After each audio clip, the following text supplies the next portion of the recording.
नमस्कार। एही रत्नटी हेउची Ruby gemstone, जहाकू Odia रे माणिक्य रत्न बोली कुहाजे। एहा सूर्य ग्रहंकर रत्न अटे।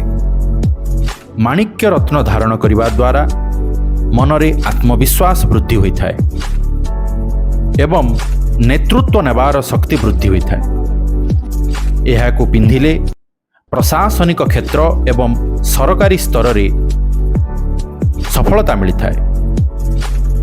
हृदय, आखि तथा रक्त संबंधी रोग रे विशेष लाभकारी होता है।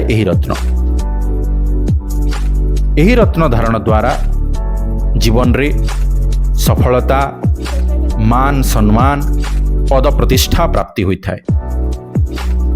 जदि आपणकर जातकरे सूर्यंकर स्थिति दुर्बल थाए तेबे आपण एही रत्न को धारण करने पूर्व अभिज्ञ ज्योतिषंक परामर्श नहीं धारण करंतु। जदि आपण चाहंती मो ठारू रत्न परामर्श नेबा पई तेबे मोते निम्नलिखित नंबर रे जोगाजोग करि परिबे। धन्यवाद। जय जगन्नाथ।